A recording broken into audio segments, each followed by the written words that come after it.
Dans la fin de la paracha de cette semaine, Parashat Emor, il y a une petite histoire qui est racontée d'un événement qui s'est passé dans le désert, mais qui cache en lui énormément de secrets, de révélations qu'on va essayer de découvrir ensemble et qui peuvent vous éclairer sur beaucoup de choses que nous vivons et que nous avons vécu, que le peuple israélien a vécu dans toutes les générations. L'histoire qui est racontée est la suivante. Pour la comprendre, d'abord il faut revenir en arrière. Quand le peuple d'Israël est en Égypte, se passe l'événement suivant. Nous savons que Moïse, en tant que bébé, Bathia, la fille de Paro, de Pharaon, le prend et l'emmène donc au palais royal. C'est là qu'il va grandir. Et le miracle, c'est que on va chercher une maman pour l'allaiter et qui on emmène? Sa mère. Yochebed en personne va l'allaiter. Donc, il grandit déjà par le sein de sa mère et, comme on va le voir, Moshe est une très grande neshama. Le jour de sa naissance, une lumière apparaît dans la maison. Une grande âme. Bien sûr qu'on va expliquer ça après, que ça veut dire que dès la naissance, c'est une grande âme. Ensuite, il grandit en ayant des révélations divines, et voilà que le jour où il décide d'aller de nouveau dans le lieu où les Hébreux habitent, il est témoin d'un événement qui est le suivant. En fait, il y a deux personnages qui vont finalement, malheureusement, eux-mêmes mourir dans la fameuse histoire de Korach, qui s'appellent Dathan et Aviram. Ces deux personnes, Dathan et Aviram, vont prouver constamment combien, malheureusement, ils sont mauvais. Et avec qui vont-ils tous les deux finalement se marier? Avec deux femmes qui sont les plus basses au niveau moral de ce qui existe dans le peuple juif, des Hébreux de l'époque, et une est pire que l'autre. Celle qui est pire va finalement arriver à un malheur qui est le suivant. Les Égyptiens ont mis en place un système exactement comme ceux qui connaissent l'histoire récente ont fait les Allemands pendant l'Holocauste. C'est que on va mettre au-dessus de petits groupes d'Hébreux, de Juifs qui travaillent, des gens qui vont être au-dessus d'eux, qui vont eux-mêmes être des Juifs. Et eux devront donner des comptes à leurs supérieurs qui ne sont pas Juifs. C'est exactement dans cet esprit-là que les choses se passaient en Égypte. Et donc, un Égyptien avait sous ses ordres quelques, ce qu'ils appelaient policiers, quelques responsables de groupes, qui étaient eux, des juifs, qui étaient responsables sur les groupes qui étaient au-dessous d'eux. Un de ces responsables s'appelle Dathan, et donc il est marié avec une femme, et l'Égyptien a mis les yeux sur cette femme. Qu'est-ce qu'il fait? Pendant la nuit, il fait sortir le mari de chez lui, il rentre dans la maison, et il a une relation avec cette femme qui s'appelle Shlomit Bat Divri. Et quand Dathan se rend compte de ce qui se passe, bien sûr, il a un dégoût, il ne veut plus être avec sa femme. Entre-temps, elle est tombée en grossesse de l'Égyptien. L'Égyptien qui se rend compte que Dathan l'a vu, va constamment le frapper pendant la journée à coups de bâton. Et voilà que là, Moshe Rabbeinu se retrouve face à cette situation. Et Moshe Rabbeinu a déjà en lui cette vision divine. Et il est là devant un très grand dilemme. Et la décision qu'il prend, c'est de prononcer un nom saint de Dieu et de, pas seulement que l'Égyptien va mourir, mais il va rentrer sous la terre. Il va être recouvert par la terre. Le lendemain, Moïse va retrouver deux Hébreux en train de se battre, Dathan et Abiram. Et lorsqu'il les voit se battre, il dit tout de suite à Dathan, Racha, impie, mauvais, méchant, pourquoi tu donnes la main sur quelqu'un qui est de ton, qui est comme toi aussi un Racha, un impie? Et en prononçant ce mot, comme il le lui dit, taquet, en fait, il fait allusion au terme qu'il a utilisé pour tuer l'Égyptien. Et Dathan, qui comprend, il lui dit tout de suite, allez, Orgeni, Ata, Omer, tu veux prononcer la même chose pour me faire la même chose? Qu'on revienne dans l'histoire de cette femme, donc, qui est tombée en grossesse, elle a un enfant, un garçon. De l'autre côté, ce Dathan, qui était l'époux de Shlomit, ne veut plus être avec elle, prend une autre femme, de laquelle va lui naître un autre garçon. Et voilà une fois que le peuple juif sort d'Égypte, ces deux garçons, qui sont en fait même pas demi-frères, puisque ils sont juste les enfants de deux personnages qui avaient été une fois mariés. C'est-à-dire qu'il y a le fils de Shlomit, dont le père est égyptien, il y a le fils de Dathan qui vient d'une autre femme, et c'est eux qui vont se battre. C'est-à-dire que le fils de Dathan s'adresse au fils de Shlomit de Bat Divri et lui dit, qu'est-ce que tu fais là? Pourquoi tu campes dans notre tribu? C'est la tribu de Dan. Alors il lui dit, ma mère elle vient de la tribu de Dan. Il lui dit, mon cher ami, les tribus ça ne va pas en fonction de la mère, ça va en fonction du père.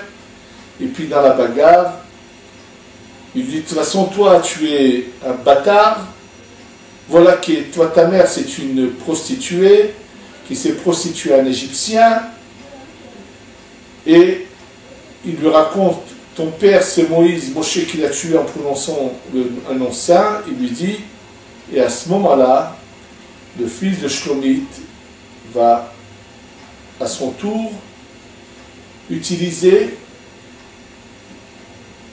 des paroles très graves qu'on appelle des malédictions à l'encontre du nom de Dieu, mais c'est plus profond que cela.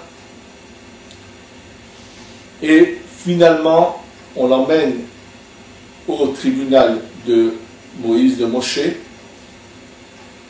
Moshe connaît la loi, mais ne veut pas l'appliquer pour pas qu'on dise, ah, il a tué le père et tué le fils.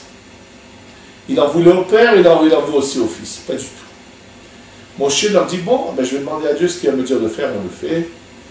Et c'est ce que Dieu lui dit, que cet individu doit être lapidé, doit être tué en étant lapidé. Ça, c'est l'histoire qui est mentionnée dans cette paracha. Maintenant, pour comprendre ce qui est caché derrière toute cette histoire, on va avoir besoin de la Kabbalah. C'est elle qui va nous éclairer sur tous ces événements. Première chose que je voudrais que tout le monde sache, le public connaisse, que la Kabbalah nous révèle, c'est que lorsque Moshe a tué l'Égyptien, on va voir tout de suite pourquoi, on le lui reproche, il n'a pas fait exprès, mais il l'a tué avant son moment. Qu'est-ce que ça lui a coûté à Moshe? On va le voir ensuite. Qui était cet Égyptien? On va le voir aussi après. Qui va finalement venir de cet Égyptien dans cet enfant? La petite parcelle de lumière qui serait bonne dans cet enfant, qui avait l'occasion de la faire dominer sur son mal, mais qui rate son épreuve et qui va au contraire se retourner contre Dieu, va finalement revenir en réincarnation d'abord chez Samson, Shimshon. Shimshon va réussir à séparer le bien du mal, mais simplement le mal qui est dans cette parcelle de lumière va faire quand même trébucher Shimshon, c'est que finalement dans son choix de femme, c'est les yeux qui vont avoir une influence. C'était le mal qui était en fait dans cette âme-là. Mais finalement, Shimshon, le jour de sa mort, va se débarrasser de ce mal et que le bien va rester en lui. C'est ce qu'il aura réparé le jour de sa mort dans la maison dont il meurt. Et cette parcelle de mal dans laquelle il reste encore un petit quelque chose de sain va revenir en réincarnation chez une femme qui va commettre la même erreur que Shlomit, une femme qui s'appelle Myriam, et qui va avoir une relation avec un Romain, alors c'est une femme mariée, et qui va donner naissance à celui qui ensuite va être à la tête de la chrétienté, qui va l'inventer, qui s'appelle Yisho, le Notzri. Celui qu'appellent les non-juifs, Jésus, c'est lui qui finalement naît de cela.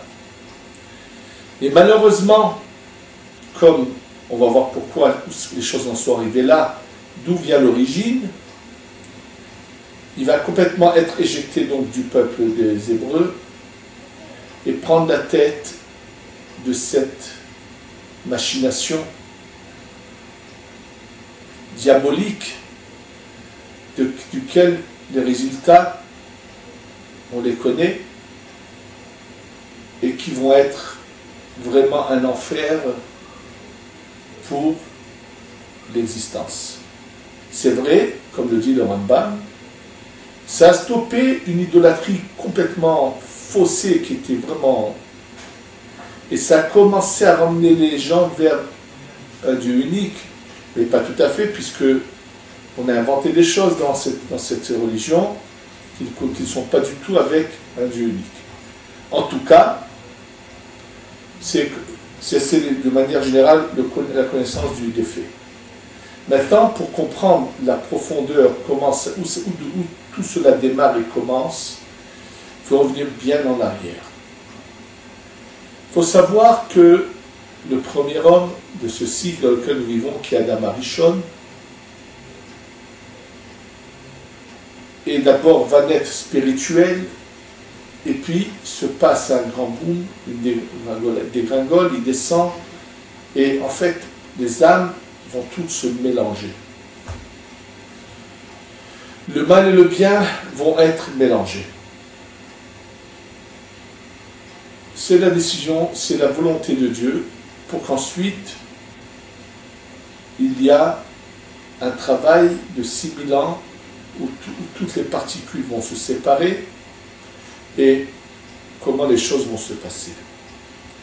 Maintenant, pour bien comprendre quelles sont ces âmes qui étaient dans Adam Arishon, on va faire un peu d'interruption sur notre sujet. On va aller passer dans un sujet qui se trouve dans le Talmud, dans le traité de Yoma, et qui va bien sûr tout de suite nous faire réfléchir. La Gemara, le Talmud, dans le traité de Yoma, page 82, raconte une histoire.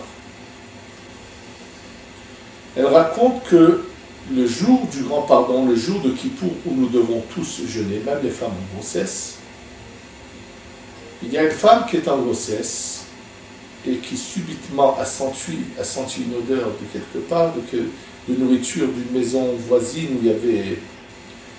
Et elle se trouve mal. Et à l'époque de la Gemara, une femme qui se trouvait mal lorsqu'elle avait senti de la nourriture pouvait perdre le bébé ou pouvait lui arriver du mal. La nature était différente de ce qu'elle est aujourd'hui. On raconte ça à Rabbi, celui qui nous a écrit toute la Mishnah, qui est bien sûr un descendant de la royauté de David, et il leur dit, allez lui chuchoter à l'oreille qu'aujourd'hui c'est Kippour. Donc cette femme qui est presque évanouie, on lui dit, tu sais, c'est Kippour, on ne doit pas manger aujourd'hui, dans l'oreille. Et tout d'un coup, elle se sent bien, va bien, tout va très bien. La même histoire se passe avec une autre femme. On a beau lui chuchoter à l'oreille, le résultat n'est pas bon, et donc on est obligé de lui donner à manger. Et là, Rabbi dit tout de suite, sachez, la première, d'elle va sortir un grand homme, un saint. Et qui est sorti d'elle? Rabbi Yohanan. Et l'autre, que lorsqu'on lui a dit à l'oreille, c'est Kippour, ça n'a eu aucun effet. Et malheureusement, il leur dit, va sortir de lui un grand rachat, un impie, on nous donne le nom. Apparemment, c'est quelqu'un qui a été connu pour être un mauvais et méchant. Il s'appelle Shabtai Atzar Péré. Il s'appelle Shabtai. En tous les cas, ces deux individus, donc deux personnes, un saint et il y a quelque chose qui devait tout de suite nous faire réfléchir. Comment on peut déjà définir, avant qu'il naisse, qu'un va être un tzaddik, un juste, un saint, et que l'autre va être, au contraire, que Dieu préserve, ce qu'on appelle un rachat, un impie, un mauvais. Mais ils ne sont pas encore nés. On vient au monde pour apparemment choisir un chemin. Et là, comment dans le ventre de leur mère déjà ça... Deuxième question que moi je me suis posée, c'est là cette question que je vous ai dit, elle a été posée jamais. Une autre question que moi je me suis posée. Si le fœtus qui est dans cette femme, duquel va naître finalement Rabbi Yochanan, va être un saint. Donc, il sait, il voit tout dans le ventre de sa mère. Donc, c'est bien que son entourage est en train d'être dans le jour le plus saint de l'année, qui est Yom Kippour. Pourquoi faut-il lui chuchoter à la mère à l'oreille pour qu'il y ait un effet sur le fœtus? Comment a-t-il pu provoquer à sa mère une envie de manger le jour de Kippour? Et là, je crois qu'on est devant quelque chose de très important. Les âmes que nous sommes, qui vivons aujourd'hui, sont déjà venues dans le monde et ont déjà affronté des épreuves et ont déjà eu une conduite. Et cela, c'est à tous les niveaux d'âme. Je vais prendre comme exemple les Havdil. Les animaux, s'ils vivent, c'est qu'ils ont en eux une toute petite partie de lumière divine, mais elle est là quand même.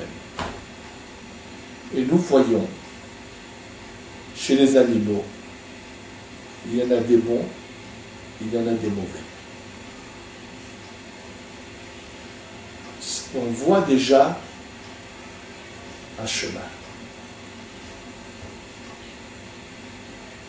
Il en est de même dans le monde entier chez les individus. Mais rappelons-nous une chose. Notre vie que nous vivons, chacun de nous,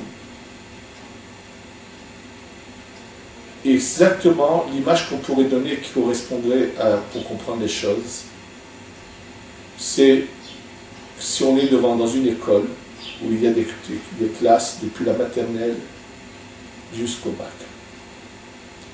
Et là, dès le début, on a des enfants dans une classe, on voit déjà des tendances, on voit déjà comment, mais rien n'est gagné, rien n'est perdu, rien n'est sûr. En cours de route, de classe en classe, il y a des choses qui changent.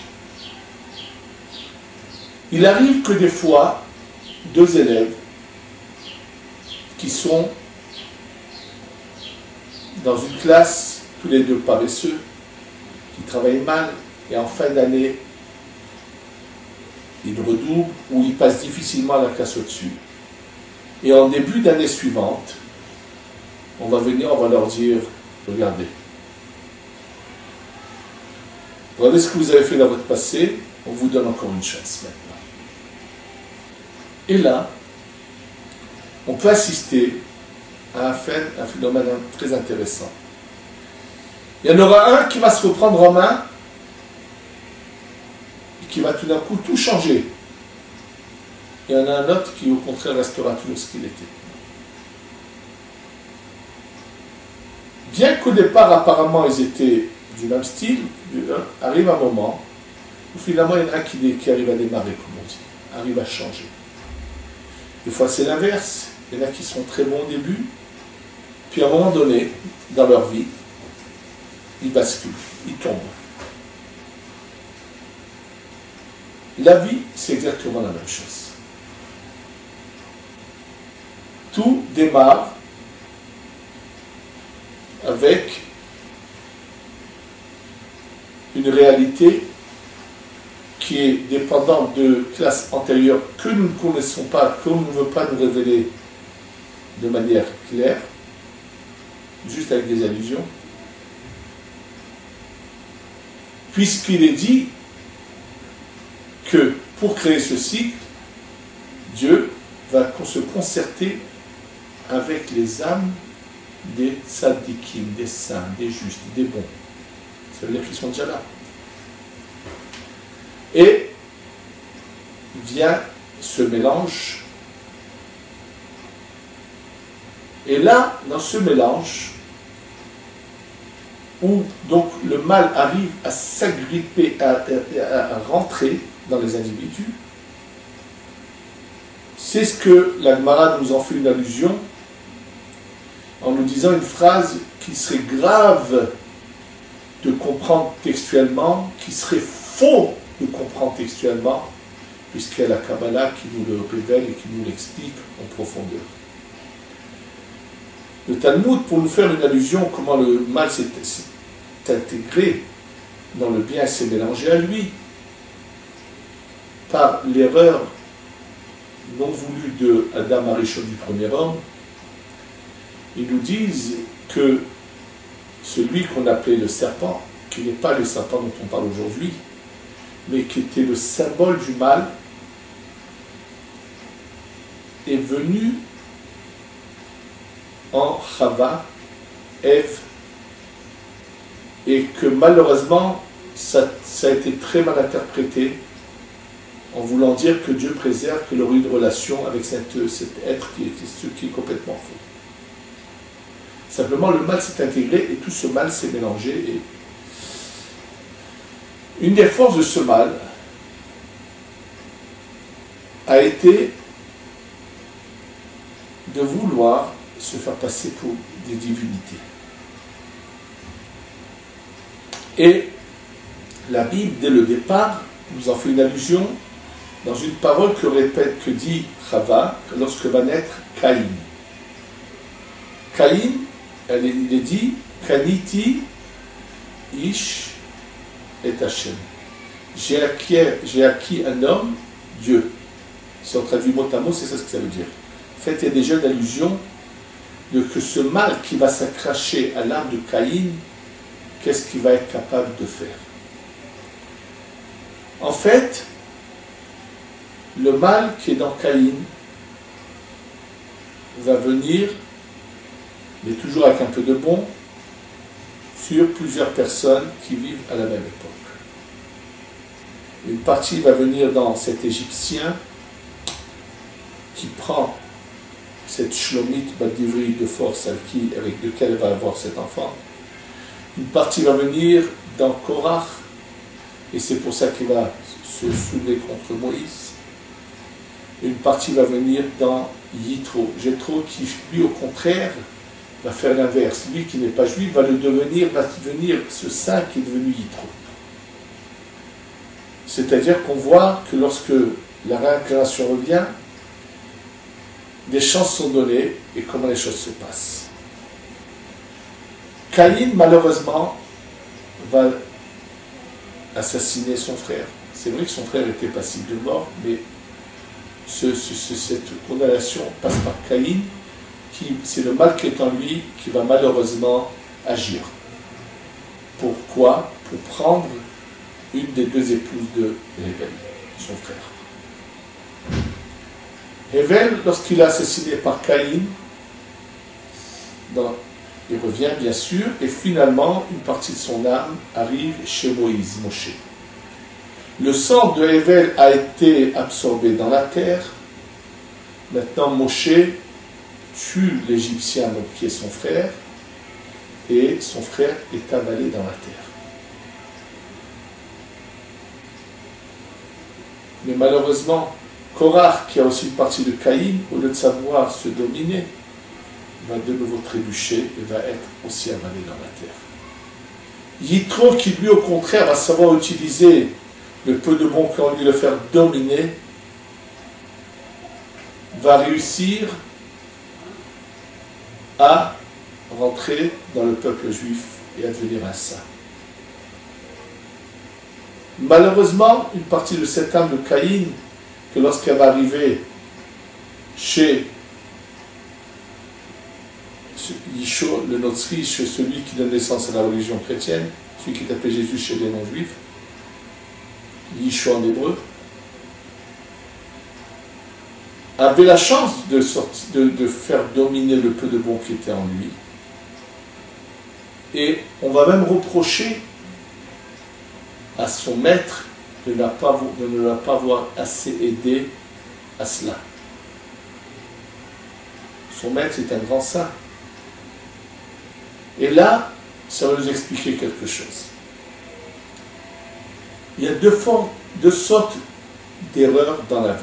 Il y en a qui délibérément font n'importe quoi, ne veulent pas du tout entendre parler de ce qui est la conduite qu'il faut avoir, sont mauvais dans le fond. C'est dommage, ils vont redoubler de classe, je ne sais pas combien de fois d'ailleurs. Mais il y a ceux qui sont bien au-dessus des grands, des saints, et toutes leurs erreurs dans la vie, ça va être la bonne mesure à avoir. Ni trop vite, ni trop lentement. Moïse, lorsqu'il est confronté à cette histoire où il tue l'Égyptien, il sait ensuite qu'il a été trop vite, alors après il va aller trop lentement. Après il va se dire non, voilà, j'aurais pas dû tout de suite le tuer, j'aurais dû encore une chance. Alors après ça va le faire réfléchir, il va vouloir retarder tout le processus de la délivrance du peuple des Hébreux que pour récupérer des âmes qui sont à mi-chemin, ceux qu'on appelle le Harevrav. Parce que on lui fait la reproche sur le début de ce qu'il a fait. Et c'est ce que nous explique le Harizal, qu'en fait, ces grands personnages, comme aussi bien Adam, que Noach, que Abraham, Yitzhak et Yaakov, Moshe, ou bien ces quatre Tanaïm qu'on dit qu'ils sont entrés dans le Pardes, dont Rabbi Akiva fait partie, vont être toute leur vie dans ce dilemme de la bonne mesure. Pour bien comprendre ce dilemme, on va revenir à la vision du prophète Yecheskel, lorsque son âme monte et qu'il voit les mondes supérieurs. Il nous définit des anges, et dans cette vision, il nous révèle quelque chose que la Kabbalah va nous dévoiler, nous expliquer en profondeur. Il voit des anges, et il voit qu'ils ont 6 ailes apparemment. Et c'est marqué qu'avec les 2 ailes du haut, ils se couvrent le visage. Avec ceux du bas, ils se couvrent les jambes, et avec ceux du milieu, ils volent. Le Harizal nous explique qu'en fait, les lumières divines dans les mondes, toutes les lumières sont composées de 3 niveaux, et chaque niveau, c'est 3 sphères. Alors, pour bien comprendre cela, je vais donner le nom des sphères, et après leur première lettre seulement. Les 3 premières sphères, c'est ce qu'on appelle Chokhmah, Bina et Da'at. Donc les 3 premières lettres, c'est Chabad. Le niveau intermédiaire, c'est Chesed, Gevura, Tiferet, donc c'est Chagat. Et les 3 du bas, c'est Netzach, Hod, Yesod, Nahi. Chabad, Chagat, Nahi. Et là, le Rashash qui vient nous expliquer les paroles du Harizal, puisqu'il est la réincarnation du Harizal, vient et nous dit attention, dans tous ces corps spirituels qui sont composés de 3 niveaux, et c'est pareil chez les hommes, la lumière du haut, qu'on appelle Chokhmah Bina Da'at, que dont les premières lettres c'est le mot Chabad, a toujours tendance à vouloir s'élever et ne pas s'occuper de ceux qui sont en bas. Pense qu'à vouloir s'en aller vers le haut, penser à monter, être tout seul et ne rien avoir avec le bas. Et donc, au moment où ces lumières doivent se déplacer, on attrape la lumière du haut, pas qu'elle s'envole trop haut et qu'elle quitte ce corps. Celle du bas, c'est tout à fait l'inverse. Elle veut constamment donner vers le bas, mais elle risque de tomber trop bas. Donc il faut aussi la tenir. Il n'y a que celle du milieu qui a un juste équilibre entre savoir penser à recevoir pour soi et à donner aux autres. C'est ça cette vision qu'a Yecheskel. Et en fait, là est caché, pour ceux qui veulent servir Dieu, le problème que chacun de nous affronte toute la vie. C'est à quelle vitesse il faut rouler. Quand est-ce qu'il faut penser à soi, quand est-ce qu'il faut donner et savoir avoir la bonne mesure. Et c'est là, ça va être le dilemme que vont avoir toutes les générations. Ce dilemme commence chez Adam Arishon, chez le premier homme en personne. Malheureusement, Caïn ne va pas savoir prendre la bonne mesure et va trébucher. Moshe également. Moshe pas seulement là, c'est après dans le désert, lorsqu'il frappe la pierre au lieu de lui parler à la pierre, de nouveau, il va aller à la mauvaise vitesse. Mais avec une volonté de bien servir Dieu, bien sûr. C'est l'erreur que tous font. Je ne parle pas des gens qui ne font rien, qui est contre la Torah. Je parle des gens qui sont des tzadikim, qui sont des gens qui sont au service de Dieu. Quelles sont les fautes que peuvent commettre ces grands personnages, ces stars? À Moïse, on lui reproche d'abord d'avoir tué trop tôt l'Égyptien. Et pour cela, il va devoir mettre 3 villes qui sont ces villes de recueillement des gens qui ont tué involontairement par erreur. Cette manière dont Moshe doit prendre 3 villes, c'est justement pour se faire pardonner ce qu'ils étaient erreurs. Ensuite, ce problème va être constamment le dilemme de tous les tzadikim. Rabbi Chaim Vital, qui au début, quand il connaît le Harizal, il va absolument le divulguer. Et quand il va voir qu'à cause de cela, son maître s'en va, quitte ce monde, il va se renfermer sur lui-même. Et c'est un dilemme qui aura toute la vie. Mais dans chaque vie, on vient déjà avec un potentiel qui est déjà dans le fœtus, et on va être confronté à des situations, on a un choix à faire. En fait, ces 2 enfants dont on a parlé du jour de Kippour représente le but final, qui ne vont y arriver et avoir accès que ceux qui finalement auront réussi aux examens et qui auront su prendre la bonne direction. Donc c'est le jour de Kippour. Maintenant Kippour, pourquoi ça correspond à l'oreille?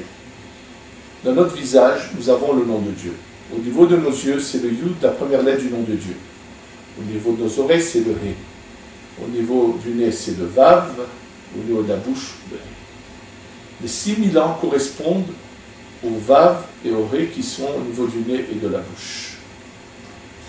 Le 7e millénaire, où on passe l'étape au-dessus, correspond aux oreilles, qui sont, c'est ce que Yom Kippour fait allusion, qui est le niveau auquel nous allons arriver. Et chaque année à Kippour, on a un peu de cette lumière future qui se révèle. Et donc, c'est pour ça que Rébi dit « allez chuchoter à l'oreille ». Et là, on a 2 individus qui vont devoir affronter les mêmes épreuves. Et ça commence déjà là. C'est pour ça que les 2 provoquent à leur mère une envie de manger, parce qu'ils ont un passif qu'on ne connaît pas, bien sûr. Mais là, on voit déjà le choix que chacun va vouloir faire. En fait, Rébi n'est que prend conscience devant cette réaction. C'est comme 2 élèves. L'année d'avant, dans la classe d'avant, les deux avaient certaines lacunes. Et en début d'année, le directeur de l'école ou le professeur ou l'éducateur, c'est pas important, les prend, leur parle le même langage. Regardez, on vous redonne une chance. Vous avez devant vous un choix à faire. Et dès le premier jour de classe, on peut déjà voir ce que chacun va prendre comme direction. On en voit un tout de suite qui se prend au sérieux, qui réalise, et l'autre qui continue dans son chemin. C'est ça ce qui est marqué ici. Et c'est ça ce qui s'est passé au niveau de ces individus qui, à un moment donné dans leur vie, ont fait le mauvais choix. Et c'est vrai que des fois, c'est des gens qui les ont entourés, qui auraient pu les aider à ne pas faire ce mauvais choix, ne l'ont pas fait. C'est ce qu'on a reproché par exemple au Rav, qui était le Rav de Yisho, de Notri, du marché mauvais éclat. Et c'est ce qu'on doit essayer de faire toute notre vie, de ne jamais être la cause que certaines personnes fassent un mauvais choix. Non seulement qu'on doit faire attention à nous-mêmes, à ne jamais trébucher, à ne jamais faire ce mauvais choix, mais toute notre vie, c'est de savoir prendre la bonne vitesse, ni trop vite, ni trop lentement. Et bien sûr, c'est un travail. Il faut tous les jours lever les yeux au ciel, prier, faire attention. Regardons comment une femme frivole, ce qu'elle a pu faire. Elle va faire que finalement un Égyptien va avoir une relation avec elle, il va être tué, que son propre fils va être tué, elle-même son nom va être répandu, et de ce mal qu'elle a mis en elle, mélangé à du bien, va finalement donner naissance à des abominations, comme on l'a dit. Il faut qu'on apprenne de tout cela une leçon, qu'on sache faire notre choix. Pas seulement je parle du peuple d'Israël, mais tout le monde qui écoute cela, réfléchisse et comprenne où est la vérité. Et les Chachamim, pour bien nous faire comprendre que dans cette parcelle qui est partie donner naissance à cette religion, il n'y avait plus rien de bon. D'ailleurs, aujourd'hui, on voit les résultats. Et ils l'ont comparé à la punition qu'il a là-haut, c'est qu'il est jugé dans des excréments chauds. Ça ne veut pas dire que dans l'enfer, là-haut, il y a des excréments chauds. L'excrément veut simplement dire ce que le corps éjecte, il n'y a plus rien de bon. C'est exactement cela à quoi c'est arrivé. Qu'on sache prendre ce bon qui est en nous et l'aider à sortir du mal qui nous entoure, à réussir sans jamais tomber, sans jamais trébucher, qu'on puisse arriver à notre but, que Dieu nous aide à voir toujours clair et qui nous guide toute notre vie. Amen, ve Amen.